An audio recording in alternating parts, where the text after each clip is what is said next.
إزاي تعالج تضخم البروستاتا؟ أولاً البروستاتا هي غدة صغيرة موجودة تحت المثانة مباشرة عند الرجال، وظيفتها إنها بتفرز سائل مغذي الحيوانات المنوية بيساعدها على التحرك، ومع التقدم في العمر البروستاتا ممكن تكبر بشكل طبيعي، لكن أحياناً التضخم بيعمل مشاكل صحية. أعراض تضخم البروستاتا بيبقى فيه صعوبة في التبول، بتحس إنك مش قادر تخرج البول بسهولة، التبول المتكرر خصوصا في الليل، ممكن تروح الحمام أكتر من مرة، إحساس بعدم إفراغ المثانة، بتحس بوجود بقايا في المثانة بعد التبول، تسرب البول وبيحصل أحيانا تسريب بسيط.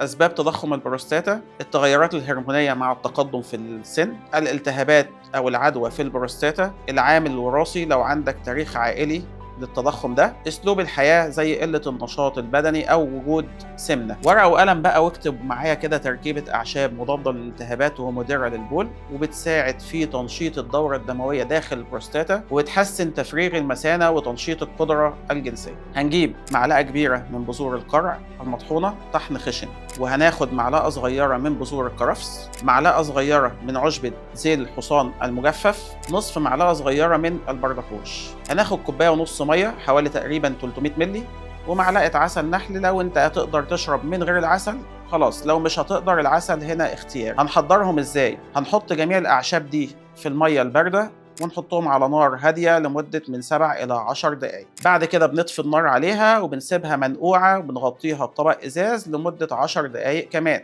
بعد كده بنصفي المشروب وبنشربه كوب صباحا على معده فاضيه، وكوب مساء قبل النوم. هناخد الجرعة دي لمدة 3 أسابيع، ولو المشكلة ما انتهتش بنريح أسبوع وبنكرر كورس العلاج 3 أسابيع تاني.